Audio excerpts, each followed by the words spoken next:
dalam 3 bulan ke belakang ini dan ke depan, mestinya yang ada adalah suasana krisis. Kita juga mestinya juga semuanya yang ada di sini sebagai pimpinan, sebagai penanggung jawab, kita yang berada di sini ini bertanggung jawab kepada 260 juta penduduk Indonesia. Ini tolong digarisbawahi. Dan perasaan itu tolong sama, kita sama. Ada sense of crisis yang sama. Hati-hati.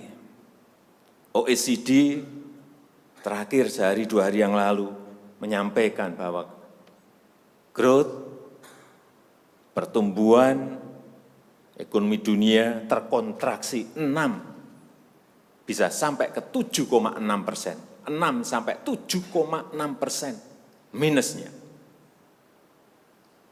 Bank Dunia menyampaikan bisa minus 5%. Perasaan ini harus sama. Kita harus ngerti ini. Jangan biasa-biasa saja. Jangan linier. Jangan menganggap ini norma. Bahaya sekali kita. Saya melihat masih banyak kita yang menganggap ini normal. Nah, kalau saya lihat Bapak, Ibu, dan saudara-saudara masih ada yang melihat ini sebagai sebuah masih normal, berbahaya sekali. Kerja masih biasa-biasa saja.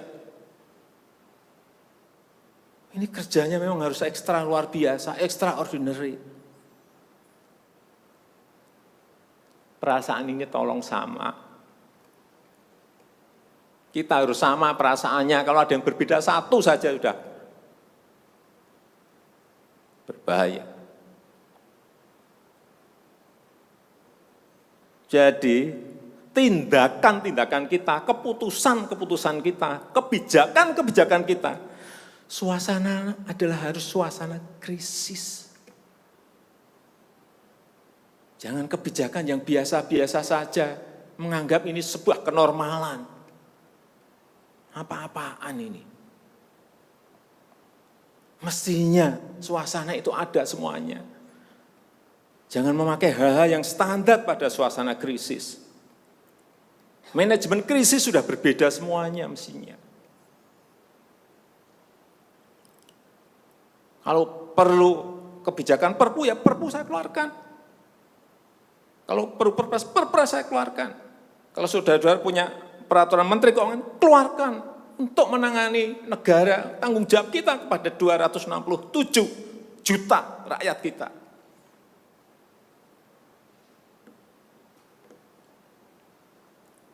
Saya lihat masih banyak kita ini yang seperti biasa-biasa saja. Saya jengkelnya di situ. Ini apa enggak punya perasaan, suasana krisis.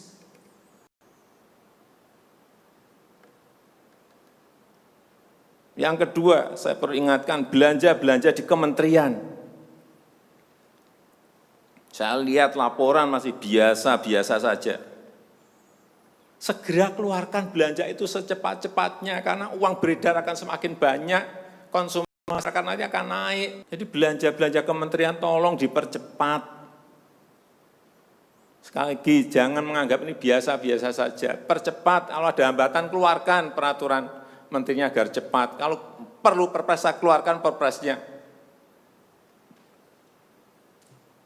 Untuk pemulihan ekonomi nasional misalnya saya berikan contoh. Bidang kesehatan. Itu dianggarkan 75 triliun. 75 triliun. Baru keluar 1,53% coba. Uang beredar di masyarakat kerem ke situ semua. Segera itu dikeluarkan dengan penggunaan-penggunaan yang tepat sasaran sehingga men-trigger ekonomi. Pembayaran tunjangan untuk dokter spesialis, untuk tenaga medis segera keluarkan. Belanja-belanja untuk peralatan segera keluarkan. Ini sudah disediakan 70-an triliun seperti itu.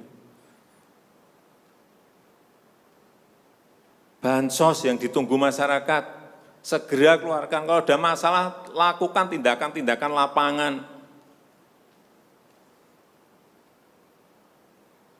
Meskipun sudah lumayan, tapi baru lumayan. Ini extraordinary, harusnya 100%. Di bidang ekonomi juga sama.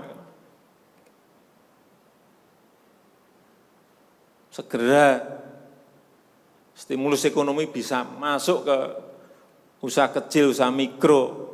Mereka nunggu semuanya. Jangan biarkan mereka mati dulu baru kita bantu, nggak ada artinya.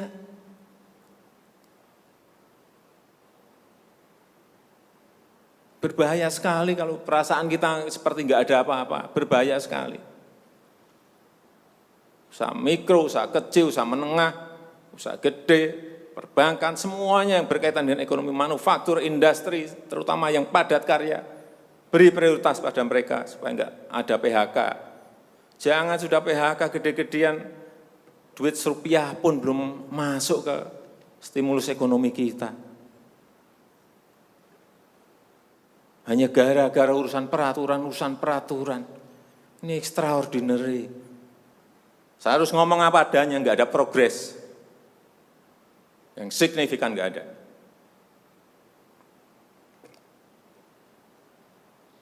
Kalau mau minta perpu lagi, saya buatin perpu. Kalau saudara belum cukup, asal untuk rakyat, asal untuk negara. Saya pertaruhkan reputasi politik saya.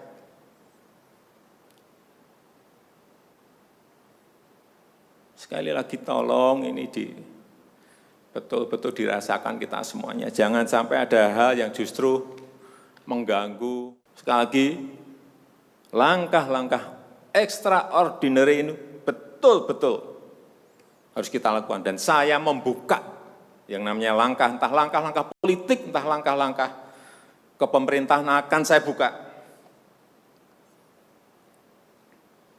Langkah apapun yang extraordinary akan saya lakukan. Untuk 267 juta rakyat kita, untuk negara. Bisa aja membubarkan lembaga, bisa aja reshuffle, udah kepikiran kemana-mana saya. Entah buat perpu yang lebih penting lagi, kalau memang diperlukan, karena memang suasana ini harus ada. Kalau suasana ini tidak, Bapak Ibu tidak merasakan itu, sudah. Artinya tindakan-tindakan yang extraordinary keras akan saya lakukan. Saya rasa itu yang bisa saya sampaikan pada kesempatan yang baik ini. Saya betul-betul minta pada Bapak Ibu dan saudara-saudara sekalian mengerti, memahami apa yang tadi saya sampaikan. Kerja keras dalam suasana seperti ini sangat diperlukan. Kecepatan dalam suasana seperti ini sangat diperlukan. Tindakan-tindakan di luar standar saat ini sangat diperlukan dalam manajemen krisis. Sekali lagi, kalau payung hukum masih diperlukan, saya akan siapkan. Saya rasa itu yang bisa saya sampaikan.